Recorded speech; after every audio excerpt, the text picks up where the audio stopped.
Struggling single dad takes in pregnant teen. Left in the cold years later, she becomes his miracle. Hi, my beautiful family. Welcome back to Mr. Peter Stories. Today, I'm speaking to you from the deepest part of my heart because I am truly upset.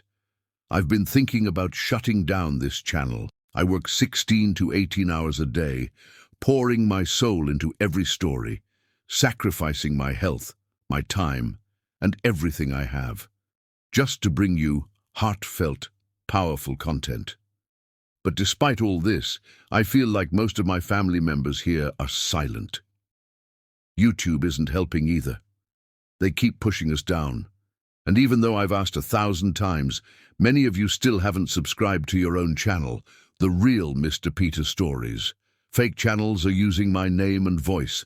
They're stealing our stories, and sadly, they're getting more love and attention than we are. If things continue like this for the next 10 days, you may never hear another word from Mr. Peter again. But for now, let's take a deep breath and begin today's story. Because no matter how heavy my heart feels, I still love you, my beautiful family. Bradford Dario navigated his beat-up pickup truck through the snow-covered streets of Detroit, exhaustion etched on his weathered face. At 42, life had dealt him more than his fair share of hardships. His wife Elaine had passed away 3 years ago from cancer, leaving him to raise their now 15-year-old son, Tyler, alone. The auto plant where he had worked for 18 years had recently downsized, forcing him to take on 2 part-time jobs to make ends meet. As Bradford turned onto his street, his headlights caught a huddled figure on a bench near the bus stop. Something made him slow down. The temperature had dropped below freezing, and the last bus had departed hours ago. Pulling over, he approached cautiously. "You all right?" he called out.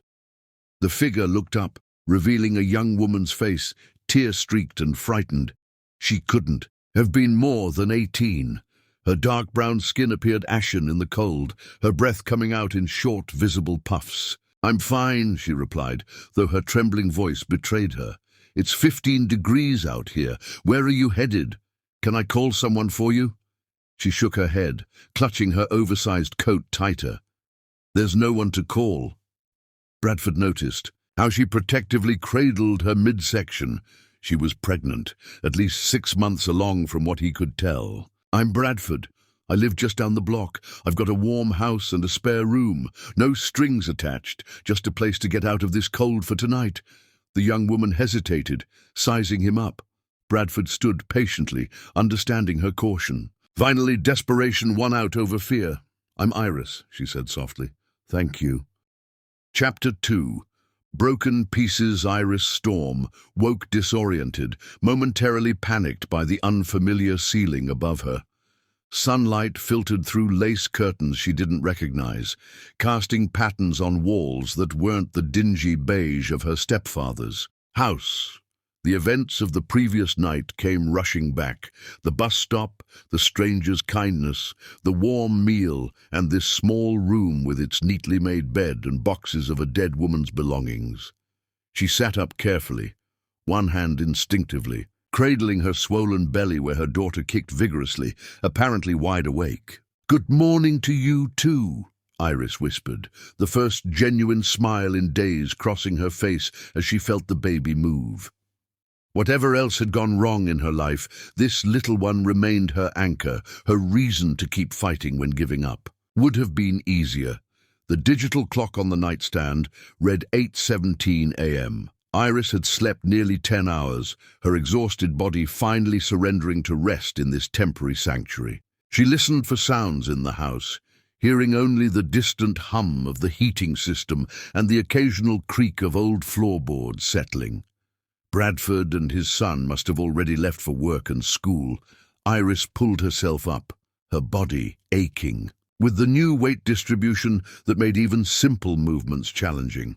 The bathroom across the hall was small but clean, with mismatched towels hanging neatly, and a shower that, true to Bradford's warning, took several minutes to produce. Hot water. The mirror reflected a face Iris barely recognized. dark circles under her eyes, her usually vibrant brown skin dull with fatigue, her curly hair flattened on one side from sleep. At 19, Iris had never imagined this would be her life.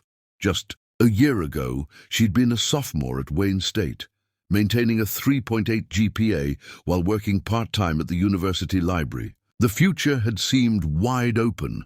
Graduate school, perhaps law or education, a career that would make her late mother proud. Kayla Storm had raised Iris alone until Iris was 14, instilling in her daughter a fierce independence and hunger. For education, your mind is the one thing nobody can take from you, she'd say. Fill it with everything you can. Kayla's unexpected death from an aneurysm had been the first domino to fall. Within months, Iris's stepfather Vernon, a man who had married her mother more for financial stability than love, showed his true nature.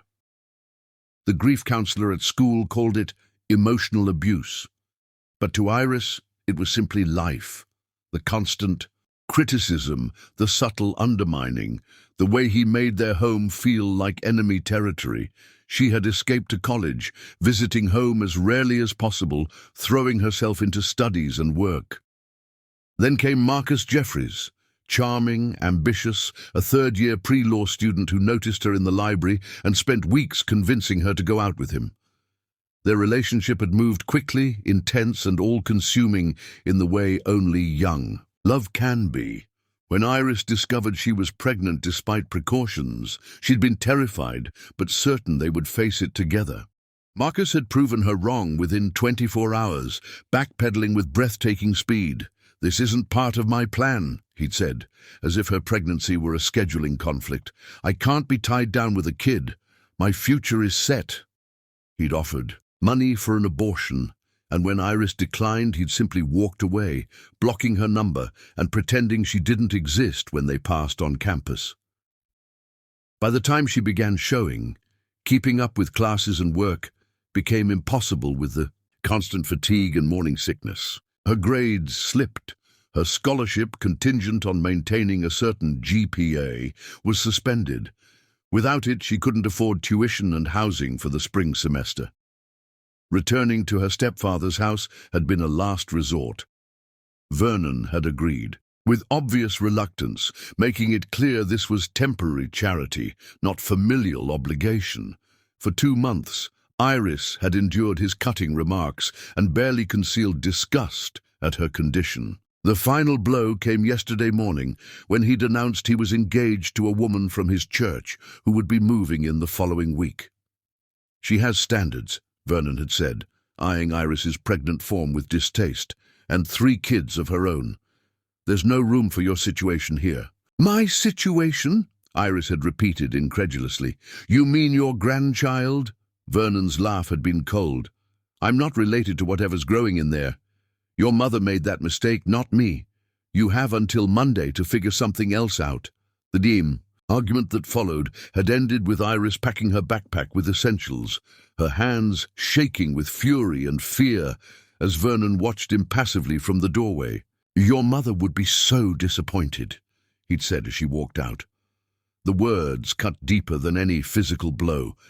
Iris had spent the day at the university library, using their computers to search frantically for housing options, women's shelters, any resource that might help. Most shelters were full, with waiting lists weeks long.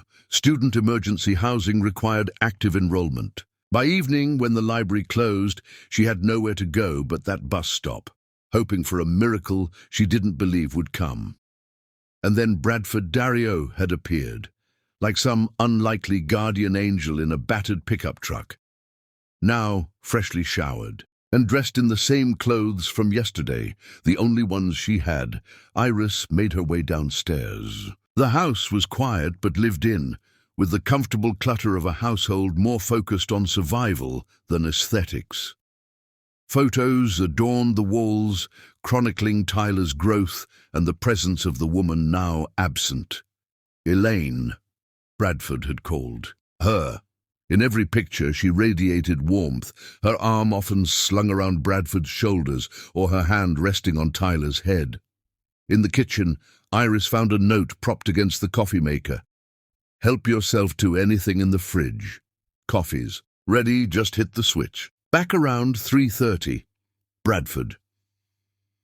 The simple courtesy of it, leaving coffee prepared, offering food without stipulations, brought an unexpected lump to Iris's throat. She started the coffee and opened the refrigerator, finding it modestly stocked. Eggs, milk, bread, some fruit, leftover chicken from last night. A household clearly operating on a tight budget, but not in desperate straits. As the coffee brewed, Iris explored the living room, drawn to the bookshelf filled with an eclectic mix: car repair manuals, science fiction paperbacks, high school textbooks, and a substantial collection of mystery novels with creased spines and dog-eared pages. A leather-bound photo album sat on the bottom shelf, and Iris hesitated before carefully sliding it out. The album told the story of a family: Bradford and Elaine's wedding, Tyler's birth, birthday parties, camping trips, ordinary moments preserved as treasures. The most recent photos showed a visibly ill Elaine, thin but smiling bravely from a hospital bed, Bradford's arm protectively around her shoulders. The final pages were empty, as if Bradford couldn't bear to continue the visual narrative without her. Iris closed the album gently, feeling like an intruder in this family's grief. She returned to the kitchen, poured a cup of coffee, and sat at the table, facing the reality of her situation in the harsh light of day. She had exactly $237 in her bank account. No job, no housing, no family support, and a baby due in less than 3 months. Her academic career was on hold indefinitely. The father of her child wanted nothing to do with either of them. Her former friends had gradually drifted away, uncomfortable with her pregnancy or simply moving on with their lives, while hers stood still. For the first time since leaving Vernon's house, Iris allowed herself to cry, not the silent tears of yesterday's desperation, but deep, body-shaking sobs that released months of pent-up fear and grief. She cried for her mother, for the future she'd planned but lost, for the child who would be born into such uncertainty, and for her own naivete in believing love could be trusted. She was still at the table, red-eyed but composed, when Bradford returned home earlier than expected. He paused in the doorway, taking in her tear-stained face and the untouched coffee gone cold before her. "Rough morning?" he asked simply, setting down a grocery bag on the counter. Iris straightened, embarrassed to be caught in her moment of weakness. "I'm sorry. I'll be out of your way soon. I just need to figure out my next step." Bradford unpacked the groceries methodically: milk, bread, a carton of eggs, and surprisingly, a package of prenatal vitamins that he placed on the table near her. "The pharmacist said these were good ones," he said, not meeting her eyes. "I noticed you didn't have any with you last night." The unexpected thoughtfulness of it, that this stranger had noticed such a detail and acted on it, temporarily robbed Iris of speech. She began, then faltered. "Look," Bradford said, finally facing her, "I don't know your story, and you don't owe me an explanation, but it's supposed to snow all weekend, and you're clearly in a tough spot. The room's yours for a few days if you need it. No strings, no expectations. Why?" Iris finally managed, the question that had burned in her since last night. "Why would you help me?" Bradford leaned against the counter, his face showing the fatigue of a man who had been carrying heavy burdens for too long. "Because the world's hard enough without people making it harder for each other. And because I've been broke and scared before, just in different ways." He poured himself a cup of coffee, seemingly untroubled by its lukewarm temperature. "So what's it going to be? You staying a few days, or should I drive you somewhere?" Iris looked at him, really looked at this man who had appeared when she needed someone most. Not young, not handsome in the conventional sense that had attracted her to Marcus, but solid somehow. Trustworthy in a way she couldn't articulate but sensed bone deep. "I'd like to stay," she said quietly. "Just until I can figure things out." Bradford nodded. as if the matter were settled. "Tyler's bringing pizza for dinner. He says it's his turn to cook, which means he's ordering in." A hint of a smile crossed his face. "Hope you like pepperoni." And just like that, Iris Storm had found a temporary haven amidst the broken pieces of her life, and perhaps, though she couldn't know it yet, the first foundation stones of something new. Chapter 3. Foundations. One night had turned into a week into a month. January arrived with bitter winds and record snowfall, transforming Detroit into a frozen landscape that made Iris's temporary shelter at Bradford's home seem increasingly permanent. She had settled into the spare room, gradually unpacking her meager belongings from her backpack, though she still kept everything ready for a quick departure if necessary. The arrangement had evolved organically. Bradford worked long hours at his 2 jobs, leaving Tyler alone more often than he liked. Iris, with nowhere else to go, and a growing sense of obligation to the family that had taken her in, began filling the gaps. She prepared simple dinners using the groceries Bradford provided, helped Tyler with his homework in the evenings, and kept the house tidier than 2 males living alone had managed. "You don't have to earn your keep," Bradford had told her when he first came home to find dinner waiting and the living room vacuumed. "I know," Iris had replied, "but I want to contribute something." What had begun as a mutually beneficial arrangement slowly transformed into something resembling a makeshift family. Tyler, initially wary of this stranger in their home, had gradually warmed to Iris when she revealed an unexpected knowledge of astronomy, a subject he struggled with in his science class. Their first breakthrough came when she found him frustrated over a star chart assignment. "The Big Dipper isn't even a real constellation," she told him, settling awkwardly beside him at the kitchen table. "It's an asterism, part of Ursa Major." Tyler had looked up in surprise. "How do you know that?" "My mum was obsessed with stars," Iris explained. "She used to take me to the observatory at Wayne State on public nights. I was going to minor in astronomy before." She gestured to her prominent belly, now 7 months along. That night had been the beginning of their connection. Soon they established a routine of studying together at the kitchen table after dinner, with Iris helping Tyler navigate not just astronomy, but literature and history as well. Bradford would often find them deep in conversation when he returned from his evening warehouse shift. For Bradford, watching this unlikely friendship develop brought complicated emotions. Relief that Tyler had found a mentor during his absence. Gratitude that Iris had a purpose beyond simply waiting for her baby to arrive. And beneath it all, a growing attachment to the young woman who had brought an unexpected warmth back into their home. A warmth that had been missing since Elaine's death. Bradford helped Iris apply for medical assistance through a community health center that specialized in prenatal care for uninsured mothers. Her first appointment had revealed the baby was healthy, but smaller than ideal, prompting the doctor to prescribe additional supplements and a nutrition plan that Bradford quietly ensured was followed despite their limited budget. "You don't need to keep spending money on me," Iris protested when he came home with special protein drinks the doctor had recommended. "It's not just for you," Bradford replied simply. "It's for the little one too." In February, Bradford connected Iris with a community college advisor who specialized in helping students facing difficult circumstances. Ms. Peterson, a no-nonsense woman in her 60s, reviewed Iris's academic records and laid out options for her to eventually return to school with financial aid. "You've got a solid academic history," Ms. Peterson told her. "Your situation is challenging, but not insurmountable. Plenty of young mothers complete their education." For the first time since discovering her pregnancy, Iris allowed herself to imagine a future beyond mere survival.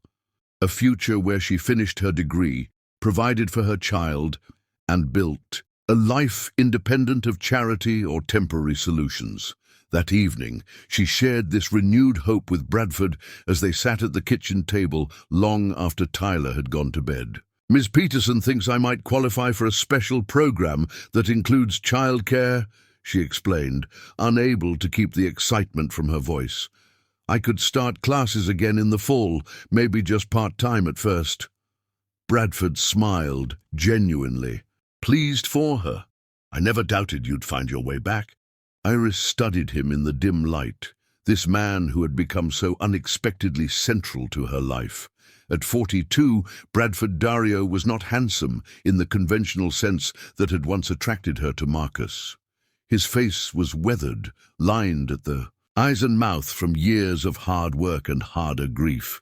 His hands were rough from manual labor, his body solid rather than sculpted. Yet there was something profoundly appealing about his steadiness, his quiet integrity, the way he carried his responsibilities without complaint. "Why did you really take me in that night?" she asked, the question that had lingered despite his previous answers. Bradford considered her for a long moment. "Honestly, you reminded me of myself after Elaine died. That look in your eyes, like you were drowning but still fighting to breathe. I recognized it." The simple truth of his answer moved her more than any practiced kindness could have. Iris reached across the table and briefly touched his hand, their first intentional physical contact beyond accidental brushes in the narrow hallway or kitchen. "Thank you," she said softly. "Not just for the room or the food or the doctor. Appointments. For seeing me."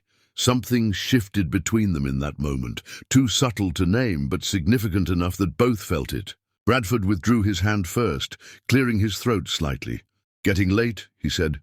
"Early shift tomorrow." As March arrived, bringing the first hesitant signs of spring, Iris's pregnancy entered its final weeks. Her body grew increasingly uncomfortable, sleep elusive, her movements labored and slow. Bradford quietly rearranged his work schedule to ensure either he or Tyler was always home with her, a precaution that proved prescient when 2 weeks before her due date, Iris woke at 3 a.m. with sharp rhythmic pains that couldn't be dismissed as practice contractions. "Bradford!" she called, knocking on his bedroom door, embarrassment overridden by growing fear. "I think it's time." He appeared immediately, as if he hadn't been asleep at all. One look at her face, contorted with pain as she leaned against the doorframe, and he was in motion, helping her to the truck while calling for Tyler to bring the overnight bag they had prepared weeks ago. The drive to the hospital was a blur of increasing contractions, and Bradford's steady voice coaching her through them. "You're doing great, Iris. Just breathe through it. We're almost there."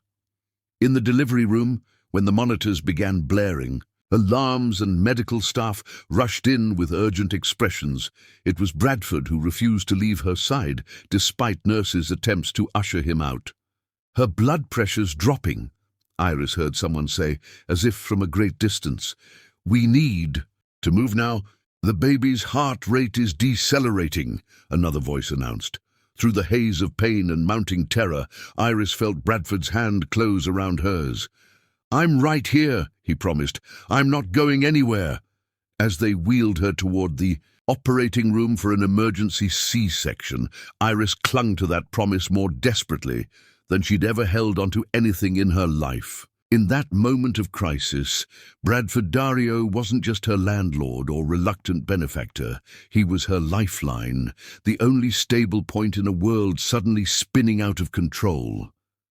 "Don't let go," she whispered as the anesthesia began to take effect, her fingers still intertwined with his. "Never," Bradford answered, his voice the last thing she heard before darkness claimed her. Hours later, Iris awakened to the soft beeping of monitors and the sight of Bradford dozing in a chair beside her bed, his hand still holding hers just as he'd promised. In a clear bassinet nearby lay a tiny bundle wrapped in hospital blankets. Her daughter, small but perfect, born at 37 weeks and fighting with the same determination that had carried Iris through her darkest days. "Bradford," she murmured, her throat raw from the breathing tube used during surgery. He startled awake instantly, relief flooding his features as he saw her conscious. "Hey there," he said softly. "You had us worried for a while." "The baby?" Iris asked, attempting to sit up despite the pain radiating across her abdomen. "She's perfect," Bradford assured her, helping her adjust the bed to see the bassinet better. 5 pounds, 3 ounces.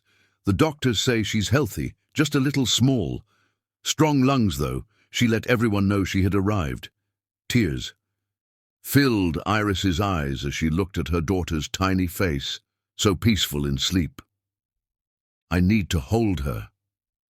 Bradford carefully lifted the newborn, supporting her head with practiced ease that spoke of his own experience as a father, and placed her gently in Iris's arms. The weight of her child against her chest unleashed emotions too powerful to contain.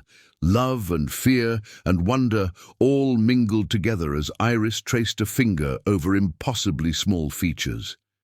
"Hello, little one," she whispered. "I've been waiting for you." Looking up at Bradford, who watched them with an expression of quiet joy, Iris suddenly knew with perfect clarity what to name her daughter. "Imani," she said. "It means faith in Swahili, because sometimes you have to believe things will get better even when you can't see how." Bradford nodded, understanding the significance without needing explanation. "It's perfect. She's perfect." As dawn broke over Detroit, painting the hospital room in soft golden light, 3 people who had been strangers just months before found themselves bound together by circumstances none could have predicted.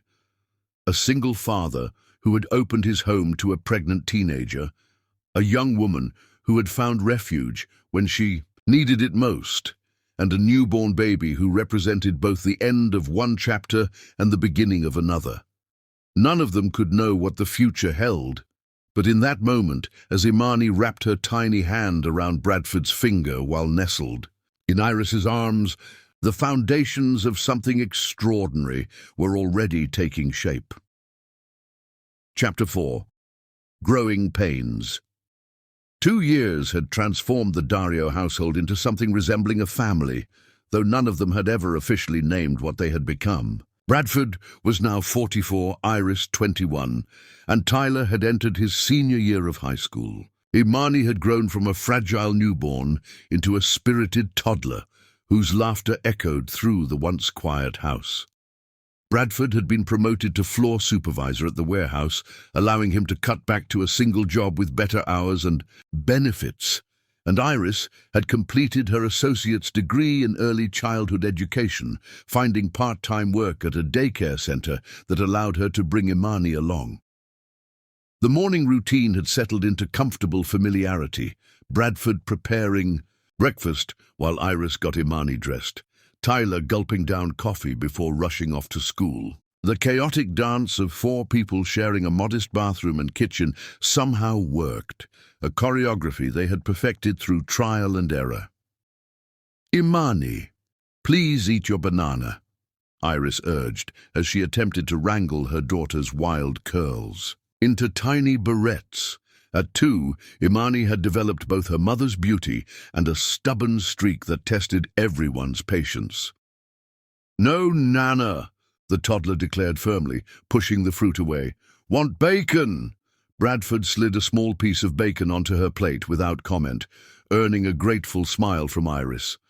Their silent communication had developed over months of co-parenting, the ability to read each other's needs without words, to step in when the other was reaching their limit. "You spoil her," Iris said, though there was no reproach in her tone. "Guilty as charged," Bradford admitted, pouring coffee into Iris's travel mug exactly how she liked it. 2 sugars, splash of the almond milk she preferred. "1 small piece of bacon won't hurt." As Tyler departed and Imani returned to picking at her breakfast, Bradford caught Iris's eye across the kitchen. Something in his gaze, a lingering warmth, a hint of something more than friendship, sent a flutter through her that she immediately suppressed. These moments had been occurring with increasing frequency, charged seconds where their comfortable arrangement seemed poised on the edge of something deeper. At 44, Bradford remained handsome in a weathered, substantial way that Iris found herself noticing more than she should. The grey at his temples had increased, but it suited him, giving him a distinguished air. But more than his appearance, it was his character that had slowly drawn her, his steadfast reliability, his quiet strength, the way he had welcomed her daughter as his own without hesitation. For Bradford, the evolution of his feelings had been equally confusing. At first, Iris had been simply a young woman in need, then a house guest, a friend, a co-parent to Imani.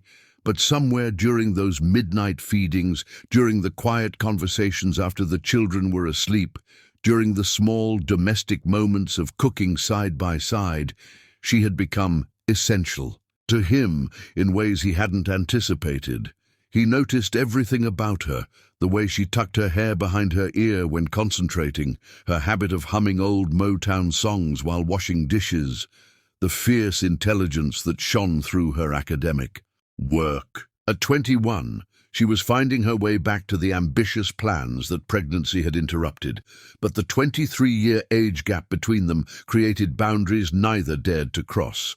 Bradford feared taking advantage of his position as her benefactor, worried that any expression of deeper feelings might seem coercive to a young woman who still, in many ways, depended on his support. And Iris, keenly aware of all Bradford had done for her and Imani, feared that her growing attraction might be merely gratitude confused with romantic love. The letter arrived in early March, an envelope bearing the logo of Marygrove College, addressed to Iris.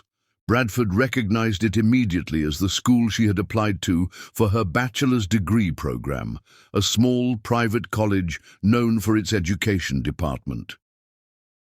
When she returned from the daycare center with Imani, Bradford wordlessly handed her the envelope. Iris's eyes widened, her fingers trembling slightly as she took it. "It came," she whispered, setting Imani down with her favorite picture book. "I'm afraid to open it." "Whatever it says, we'll figure it out," Bradford assured her, the "we" slipping out naturally. Iris took a deep breath and tore open the envelope, her eyes scanning the letter rapidly. "I got in," she said finally, looking up with wide eyes. "Full scholarship for the education program." "Iris, that's amazing!" Bradford exclaimed, genuine pride surging through him. "I knew you could do it." Her smile faltered slightly. "It's in Rochester, 3 hours away." The implications hung in the air between them. Rochester was too far for a daily commute. Accepting the scholarship would mean moving away, separating the makeshift family they had become. "I haven't decided anything yet," Iris hastened to add. "I need to think about what's best for Imani, for all of us." That night, after the children were asleep, they sat on the back porch. Bradford handed Iris a glass of the inexpensive wine they occasionally shared, their fingers brushing in the exchange. "You should accept the scholarship," he said finally. "It's what you've been working toward." Iris turned the glass in her hands, not meeting his eyes. "And what about Imani? This is the only home she's ever known. You and Tyler are her family too." "We'll always be her family," Bradford replied, choosing his words carefully. "That doesn't change if you're 3 hours away instead of 3 rooms away." "I'd need to find housing, childcare," Iris began, listing the practical obstacles. "The CT scholarship doesn't cover housing." "It does, actually. They have family student apartments on campus. But it would be just Imani and me alone." She looked up at him then, vulnerability in her eyes. "I've gotten used to having backup, to having you." "You don't need me, Iris," Bradford said gently. "You never have. You're one of the strongest people I've ever known." "That's not true," she countered. 2 years ago, I was sitting at a bus stop with nowhere to go, pregnant and terrified. You saved us." "I gave you a place to stay," Bradford corrected. "Everything else finishing school, being an amazing mother. To Imani, building a future. That's all been you. Why are you so eager to send me away? The question caught Bradford off guard. Eager? Iris, the last thing I want is for you and Imani to leave. But this is your future we're talking about. I won't be the reason you give that up. And what if I want to stay? She asked quietly. What if this, she gestured between them, matters more to me than a scholarship? Bradford's heart hammered in his chest. This? What exactly is this, Iris? You know what I mean, she said, setting her glass down. This family we've created, you, me, Tyler, Imani, the life we have here. A life you fell into because you had no other options, Bradford reminded her, the words painful but necessary. You were 19 and desperate when you came here. Now you have choices, real ones. I need to know you're making them freely, not out of obligation or misplaced gratitude. Iris flinched. Gratitude? You think that's what this is about? Isn't it? Bradford countered. I'm 23 years older than you, Iris. I've got a teenage son, a mortgage, and more grey hair than brown. You're just starting your life. You deserve someone your own age, someone without all this baggage. Don't tell me what I deserve, Iris said, her voice low but intense. And don't pretend you know what I feel. The baby monitor crackled with Imani's fretful cries, a timely interruption to a conversation rapidly approaching a point of no return. I should check on her, Iris said, rising. We can talk more tomorrow. Bradford nodded, relief and disappointment warring within him. Upstairs, as Iris soothed Imani back to sleep, her mind raced with all she had nearly confessed. How could she explain to Bradford that what she felt was far more complex than gratitude, that somewhere between midnight feedings and Saturday morning pancakes, between his patient help with her homework and his gentle way with Imani, she had fallen in love with a man who seemed determined to see himself as nothing more than a temporary safe harbor in her life. The decision before her was not just about education or career, but about the shape of their unconventional family. Rochester offered independence and the career she had dreamed of, but staying meant the chance to build on the foundation they had created together, to see if the tension between them might evolve into something deeper, something lasting. Across the hall, Bradford lay awake, replaying their conversation and wondering if, in his determination to do the right thing, he was pushing away the second chance at happiness he had never expected to find. Chapter 5. Distance. August 2017. The family student apartment in Rochester was nothing like the Dario home. Sterile white walls surrounded a living space barely large enough for a small sofa and coffee table. The kitchen consisted of a half-sized refrigerator, two-burner stove, and a counter that doubled as Iris's desk. Imani's toddler bed occupied half of the single bedroom, while Iris's twin mattress claimed the remainder. Yet for all its limitations, the apartment represented something precious to Iris, the first space that was truly hers, obtained through her own achievements rather than charity or necessity. 3 months into her bachelor's program at Marygrove College, she had settled into a routine that left little time for reflection. Classes during the day, while Imani attended the subsidized campus daycare, studying at night after her daughter. Fell asleep, working weekends at the campus library to supplement her scholarship stipend. Tonight, Iris sat cross-legged on her bed, textbooks spread around her as she prepared for a child development exam. Imani slept soundly in her Disney princess bed, one arm wrapped around the stuffed giraffe Tyler had given her as a going-away present. The digital clock showed 11:42 p.m., later than Iris had intended to study, but the material required her full concentration. Her phone buzzed with a text message. Only one person would contact her this late. Bradford. Just checking in. You still awake? A small smile touched Iris's lips as she typed back, studying for Davis's exam. Brain about to explode. Bradford. You've got this. How's our little firecracker? The hour warmed something in Iris's chest. Despite the physical distance, Bradford had never wavered in his connection to Imani, never treated their move to Rochester as diminishing his role in her daughter's life. Iris, finally asleep, spent the whole day asking when we're going to see Papa Brad and Uncle Tyler. She hesitated before sending the next text. She misses you. We both do. 3 dots appeared, disappeared, then reappeared as Bradford composed his response. We miss you too. House is way too quiet without Imani's singing and your late-night coffee maker runs. Bradford, Tyler's college applications are driving us. Both crazy. 5 schools, 5 different essay requirements.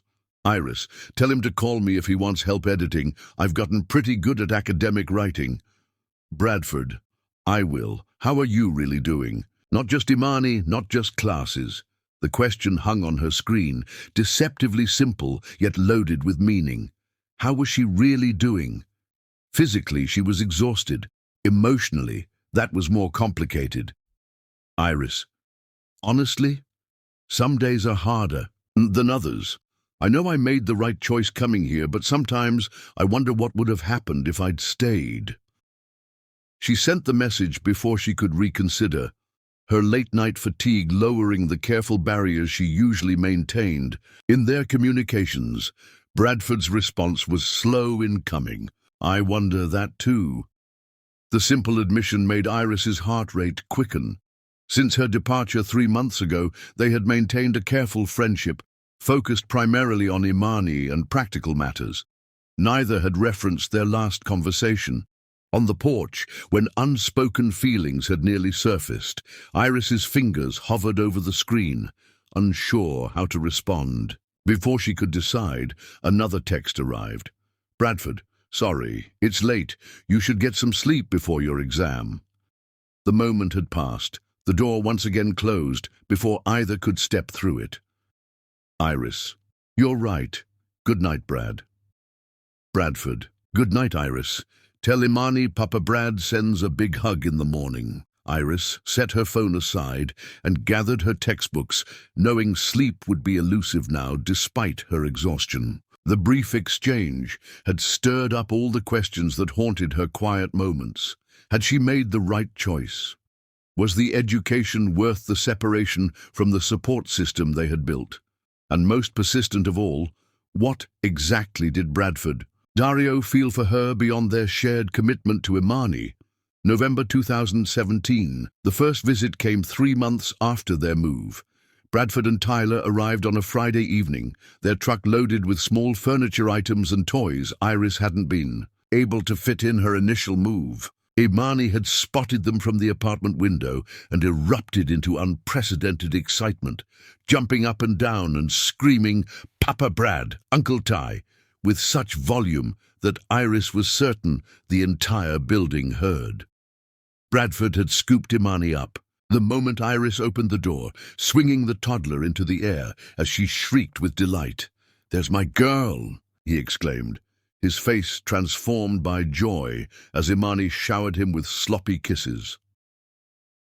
The weekend passed in a blur of activity, setting up the small bookshelf Bradford had built specifically for the apartment's dimensions, assembling Imani's new toddler bed, exploring the campus and surrounding town. They functioned as the unit they had been in Detroit, each anticipating the other's needs, sharing inside jokes, creating moments that felt like extensions of their life together rather than exceptions to their new separate reality. On Saturday night, after Imani had finally succumbed to sleep and Tyler had gone to explore the campus recreation center, Iris and Bradford found themselves alone for the first time since her departure.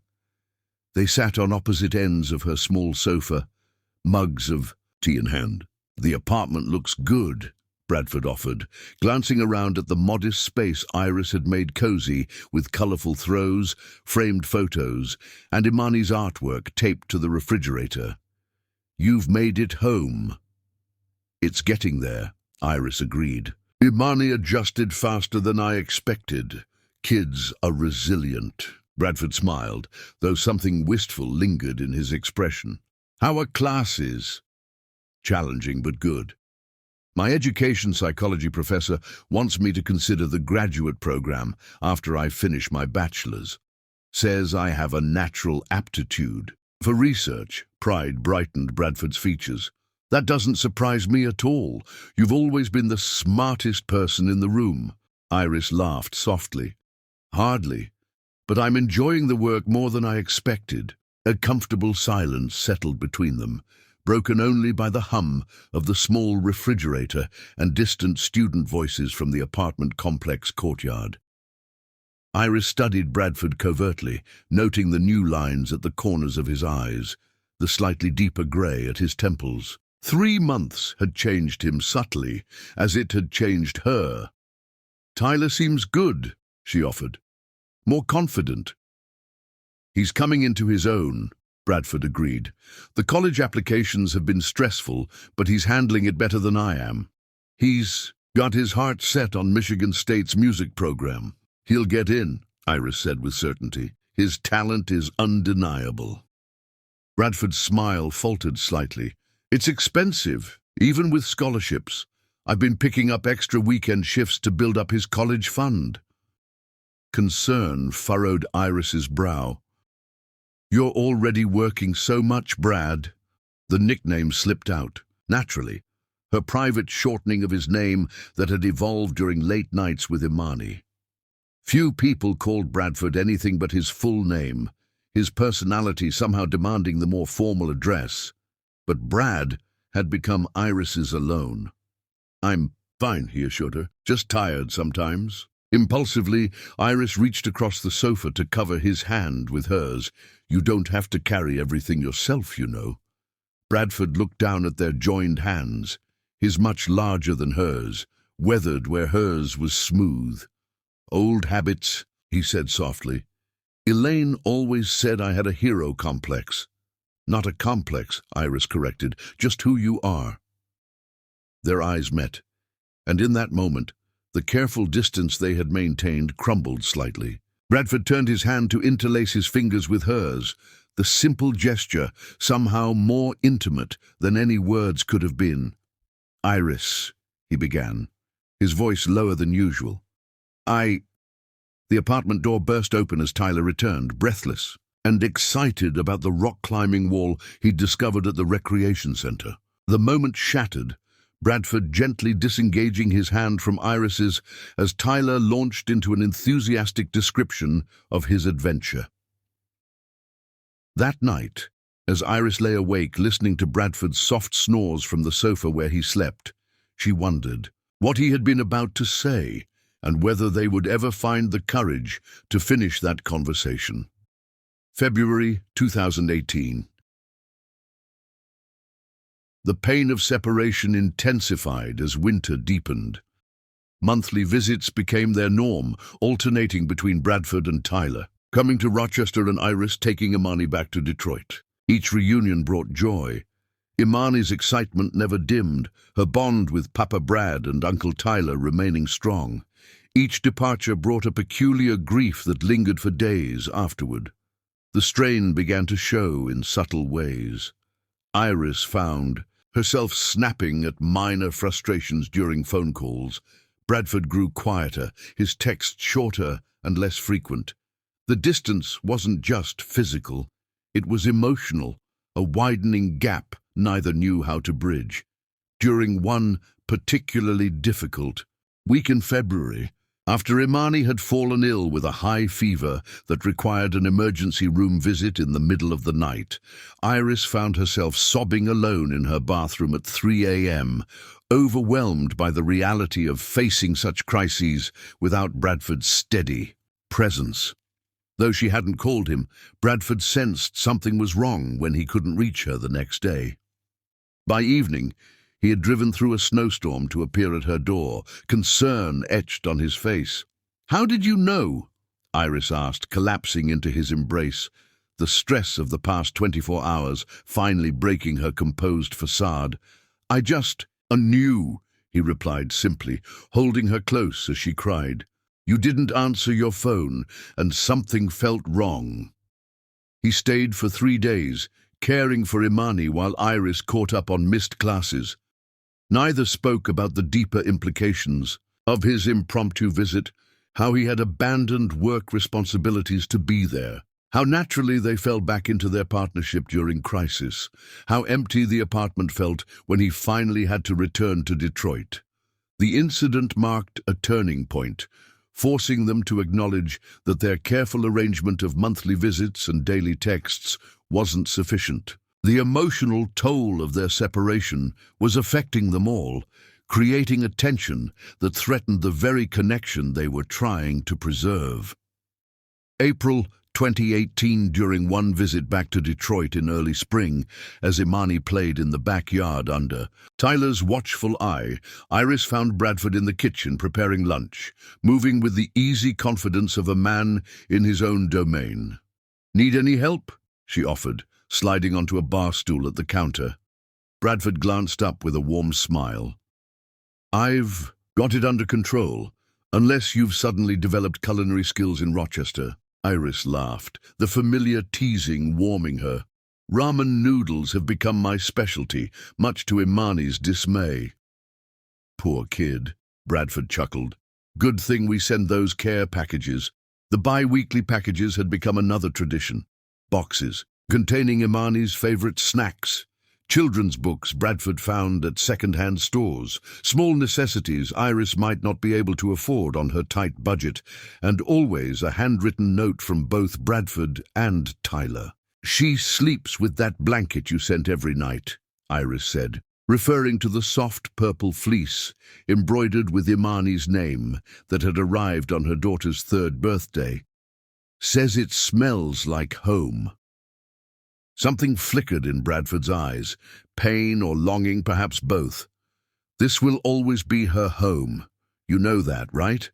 No matter what, you both always have a place here." Iris nodded, throat suddenly tight with emotion. "I know." Bradford set down the knife he'd been using to chop vegetables and leaned against the counter, facing her directly. "Can I ask you something?" "Of course. Are you happy there, Iris? Truly happy?" The question caught her off guard with its directness. Iris considered it carefully, knowing Bradford deserved an honest answer. "I'm fulfilled," she said finally. "The work challenges me. I'm building a future for Imani and myself.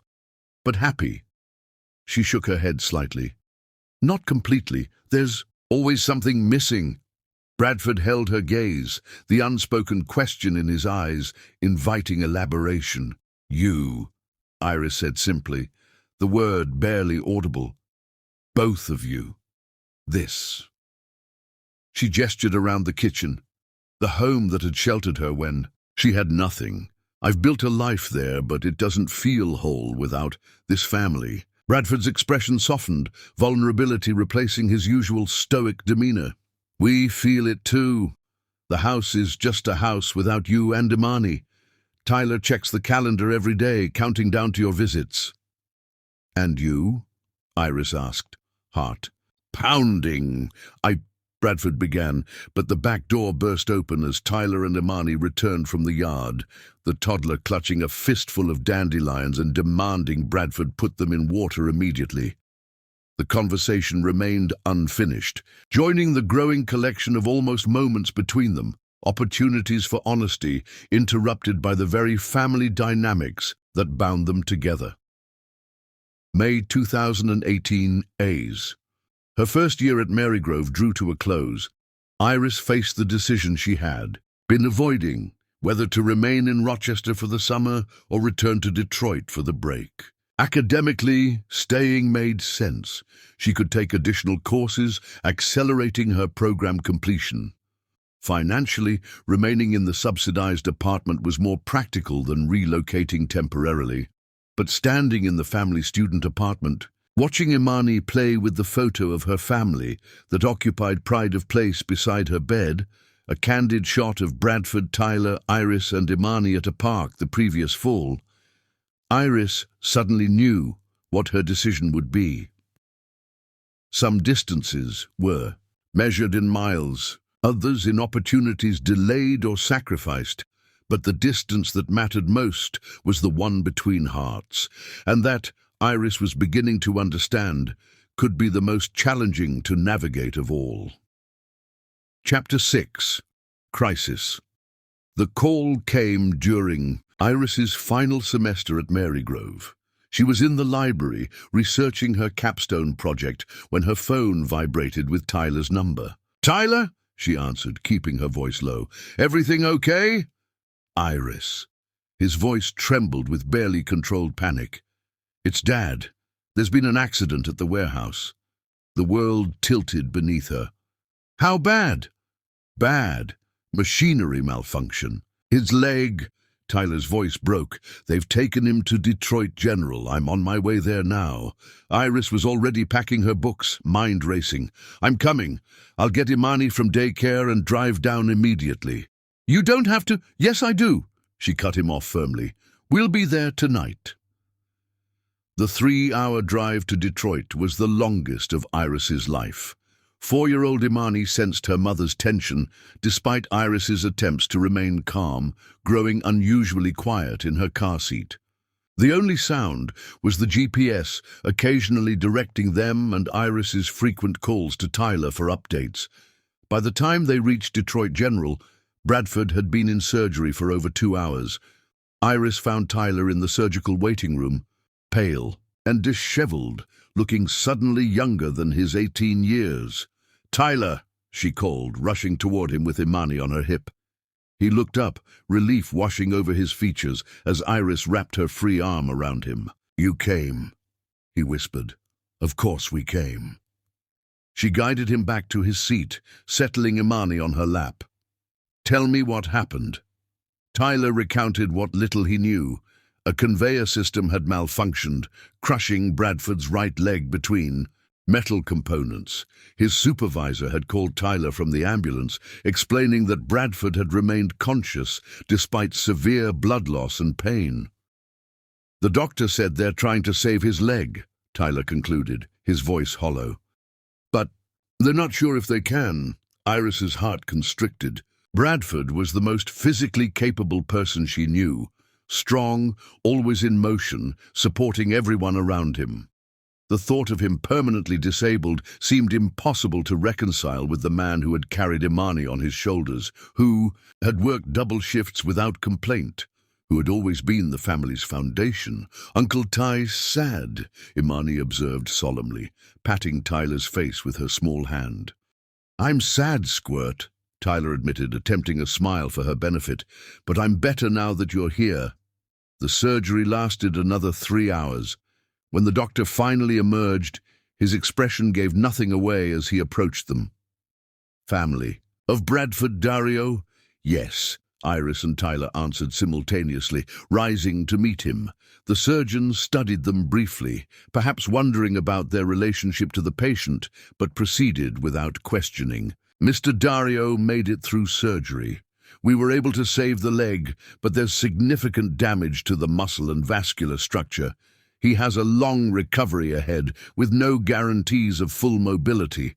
Iris's legs nearly buckled with relief at the first part of the news, while the prognosis settled like a weight on her shoulders. "Can we see him?" "He's in recovery now. Once he's stabilized and moved to a room, the nurse will come get you. One visitor at a time, just for tonight." When the nurse finally came for them near midnight, Tyler insisted Iris go first. "He'll want to see you," he said quietly. "He always does." Iris left a sleeping Imani with Tyler and followed the nurse through sterile corridors to Bradford's room. Nothing could have prepared her for the sight that greeted her. Bradford Dario, always so vital and strong, now pale against white sheets attached to machines that beeped softly in the dim light. His right leg was elevated, heavily bandaged, and immobilized. "Brad," she whispered, approaching the bed cautiously. His eyes flickered open, unfocused at first, then clearing as they landed on her face. "Iris?" His voice was hoarse, confused. "What are you doing here?" "Where else would I be?" She took his hand, noting how cold his fingers felt compared to their usual warmth. "School, your project," he murmured, fighting against medication that pulled him towards sleep. "None of that matters right now," Iris said firmly, squeezing his hand. "Tyler called. Imani and I came as soon as we heard. A ghost of his usual." Smile crossed Bradford's face. "Imani is here? Asleep in the waiting room with Tyler. She can see you tomorrow when you're more awake."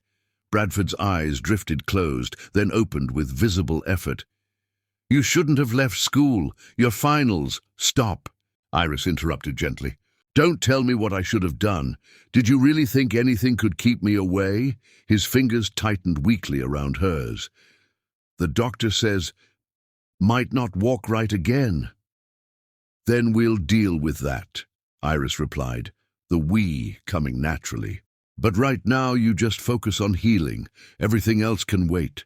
Bradford studied her face in the dim light, something vulnerable in his expression that Iris had rarely seen. "Why did you come back, Iris? Really?" The question held echoes of their first night. Iris, pregnant and desperate, asking why Bradford would help a stranger. Now their positions were reversed. Bradford, the vulnerable one. Iris, the steady presence offering support. "Because you're in family," she answered simply. "And family shows up." Bradford's eyes filled with unexpected tears that he was too weak to hide. "I'm scared, Iris," he admitted, the words appearing to cost him dearly.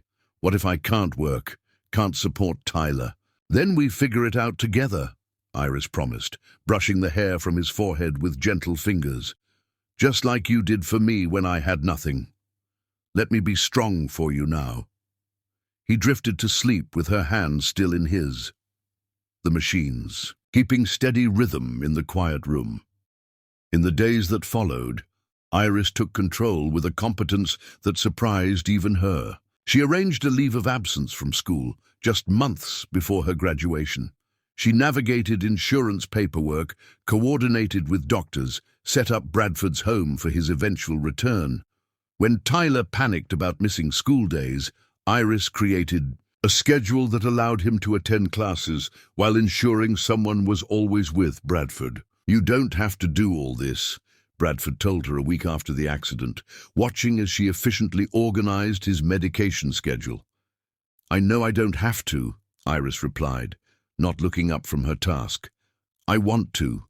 The hospital discharged Bradford after 2 weeks, sending him home with strict rehabilitation instructions, pain medication, and a prognosis that remained cautiously optimistic but non-committal.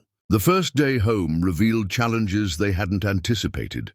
The stairs to the second-floor bedrooms were impossible for Bradford to navigate, the bathroom too narrow for the wheelchair he initially required. Iris transformed the rarely used dining room into a temporary bedroom, moving furniture and creating a space that preserved Bradford's dignity while accommodating his needs. Imani appointed herself her Papa Brad's special helper, solemnly bringing him water and books, chattering endlessly about her day to distract him from pain. Tyler threw himself into college applications while helping with household tasks that had once been Bradford's domain. His acceptance to Michigan State's music program, complete with partial scholarship, arrived during Bradford's 3rd week, home providing a much-needed bright spot. As April turned to May, Bradford progressed from wheelchair to walker to cane, each milestone celebrated by their small family. The medical bills mounted despite insurance, and Iris discovered Bradford had been dipping into Tyler's college fund to cover expenses. Late one night, after the children were asleep, Iris confronted him in the makeshift bedroom. "Why didn't you tell me about the bills?" Bradford sighed, setting aside the book he'd been reading. "It's not your burden to carry." "Stop saying that," Iris said, frustration evident in her voice. "When will you understand that your problems are my problems too? That's what family means." "You have your own life, Iris. Your degree. I've arranged to complete my coursework." Remotely, she interrupted. The dean made an exception given the circumstances. I'll graduate in August instead of May.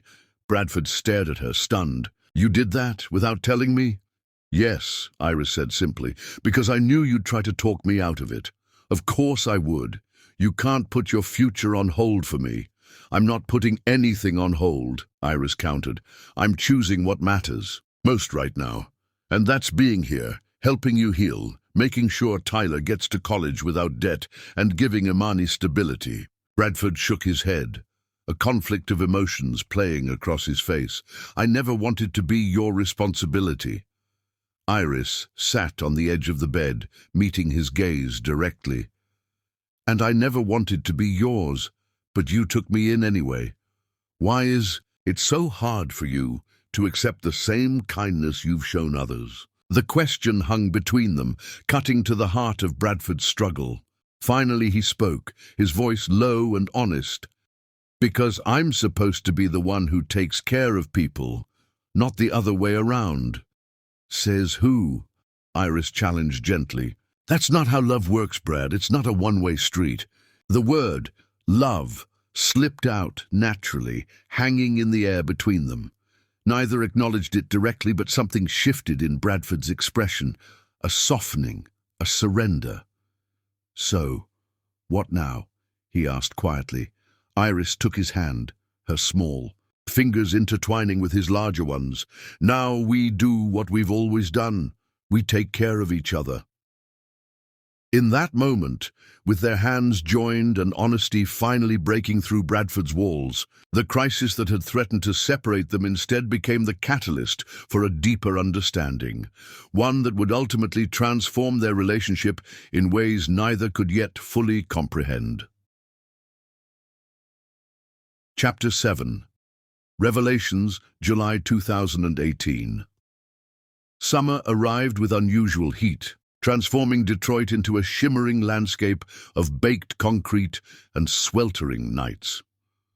Bradford's recovery progressed steadily. The wheelchair gathered dust in the corner as he navigated the house with a cane, determination written in every labored step. His physical therapist had recently cleared him for more challenging exercises, kindling hope that he might eventually return to work in some capacity. Iris sat on the back porch steps one evening, watching Imani chase fireflies in the small yard. The little girl's delighted squeals punctuated the humid air as she darted through the gathering dusk, cupping her hands around the glowing insects before releasing them with ceremonial care. Careful not to go too far back, Iris called, keeping an eye on the deepening shadows near the old oak tree. I'm being careful, Mama, Imani assured her with the solemn dignity only a 3-year-old could muster. The screen door creaked behind Iris, and Bradford emerged, his movements cautious but more fluid than they had been even a week ago. The setting, sun-cast copper highlights in his hair, and softened the lines of fatigue that had become a permanent feature since the accident. Mind if I join you? He asked, lowering himself carefully to sit beside her. Iris shifted to make room, acutely aware of his nearness. How was therapy today? Brutal, Bradford admitted with a half-smile. But effective. Dr. Chen says I'm ahead of schedule. Their shoulders brushed as he settled beside her, the casual contact sending a ripple of warmth through Iris that had nothing to do with the summer heat. These moments had been occurring with increasing frequency, accidental touches that lingered. Gazes held a beat too long, conversations that veered toward deeper waters before one of them steered back to safer shores. Tyler called, Bradford continued, his eyes tracking Imani's movements across the yard. His orientation is going well. Roommate seems decent, though apparently the kid snores like a freight train. Iris laughed softly. Poor Tyler. Maybe we should send him earplugs in our next care package. Already ordered some, Bradford confirmed, along with those coffee beans he likes and some decent ramen, college budget necessities. The casual we and our in their exchange went unremarked, but not unnoticed. Over the past 3 months, As Iris had stepped fully into the role of Bradford's caretaker and partner in maintaining their household, the lines that had once separated them had blurred almost to invisibility. "I got a call from Marygrove today," Iris said after a comfortable silence. "They're processing my degree. Official graduation is next week, but I won't attend the ceremony." Bradford turned to her, genuine pride brightening his features. "Iris, that's wonderful. But why wouldn't you go? You've earned that moment." She shrugged, watching as Imani began an elaborate dance with a particularly persistent firefly. "It's just a formality. Besides, the ceremony conflicts with your aquatic therapy, and we'd need to find someone to watch Imani." Bradford's expression shifted, the familiar guilt settling into the creases around his eyes. "You're missing your graduation because of me."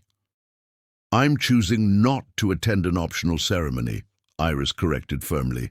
"There's a difference. You should be celebrating this achievement, not stuck here playing nurse to a broken-down old man." Iris turned to face him fully, irritation flaring. "Is that how you see me, as stuck here, as your nurse?" "No, but because I chose to be here, Bradford. I chose you and Imani and this life we've built. My degree doesn't change that." The intensity in her voice surprised them both. Bradford studied her face in the fading light, something shifting in his expression. A dawning realization, perhaps, or the courage to finally acknowledge what had been growing between them. "Why did you really come back, Iris?"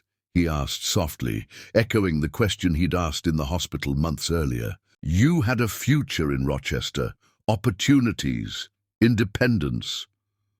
Iris held his gaze, her heart thundering against her ribs. The moment felt pivotal, balanced on the edge of truth that could change everything. "Because when Tyler called about your accident, I realized something I'd been avoiding for years," she admitted, her voice barely above a whisper. "That I could lose you without ever having told you how I feel." Bradford's breath caught audibly. "And how do you feel?" "I love you." The words emerged with startling simplicity, not as the man who took me in, or Imani's father figure, or my friend. "I'm in love with you, Bradford, and it's not gratitude or dependency." "How can you be sure?" Bradford asked, his voice strained with the effort of restraint. "After everything I've done for you, do you remember the night Imani had that terrible ear infection when she was 18 months old?" Iris interrupted, her eyes never leaving his. "You paced the nursery for hours with her while I slept, even though you had to work the next day. I woke up and found you both asleep in the rocking chair, her fever finally broken, your work shirt soaked with her tears. That's when I knew." Bradford's expression softened at the memory. "Knew what?" "That what I felt for you wasn't just gratitude. It was deeper, realer." "Or what about the time you drove 3 hours to bring me my statistics textbook that I'd forgotten in Detroit? You didn't lecture me about responsibility or make me feel stupid. You just showed up, handed me the book, and drove back because you had a shift that night." "I remember," Bradford said quietly. "I wanted to stay, but you always put everyone else first," Iris finished for him. "That's who you are. And it's one of the countless reasons I fell in love with you. Not because you saved me, but because of who you are. The man who stays up all night with a sick child that isn't biologically his, who drives 6 hours round trip just to deliver a textbook, who teaches his son to respect women by how he treats me every day." Her words hung between them, raw with honesty. Bradford reached out, his work-roughened fingers gently brushing a strand of hair from her face. "I've been fighting this for years," he admitted, his voice low and rough with emotion. "Telling myself it was wrong to feel this way about you, that I was too old, too broken, too much of a burden, that you deserved someone younger, someone who could give you a fresh start instead of a complicated past." "I never wanted easy," Iris said, leaning subtly into his touch. "I wanted real. I wanted you." She recalled the moment she first recognized. Her feelings had shifted. Sitting at the kitchen table late one night, Bradford teaching her calculus for her community college class. his patience unwavering as she struggled with the concepts. He'd explained the same problem 3 different ways until something clicked, and she'd looked up to find him watching her with such quiet pride that her heart had contracted painfully with the realization that she wanted him to look at her that way forever. "Remember when you taught me calculus?" she asked softly. "You spent hours helping me understand derivatives when any other person would have given up or gotten frustrated. You made me believe I could do it, that I was smart enough. No one had ever had that kind of faith in me before." Bradford smiled at the memory. "You got an A in that class." "Because of you," Iris said. "Not just your help with the math, but your belief in me. That's when I started falling for you, even though I tried to tell myself it was just admiration." Bradford reached up with his free hand, his fingers trembling slightly as they traced the curve of her cheek. "Iris," he whispered, her name a prayer. On his lips, she leaned forward, eliminating the last inches between them, and pressed her mouth to his. The kiss was gentle at first, tentative, the hesitant exploration of territory both had imagined but never dared to claim. Then Bradford's hand slid to the nape of her neck, drawing her closer as the kiss deepened into something hungry and certain. Years of restrained desire finally finding expression. Heat flared between them, a current of longing so powerful it momentarily made Bradford forget the limitations of his healing body. As he shifted to pull her closer, pain from his injured leg broke through the haze of desire, causing him to break away with a sharp intake of breath. "Sorry," he gasped, frustration evident in his voice. "Damn leg." Iris rested her forehead against his, her breathing unsteady. "Don't apologize. We have time. All the time we need." "Mama, Papa, Brad, look what I caught." Imani's excited voice shattered the moment as she raced toward them, hands cupped around her prize.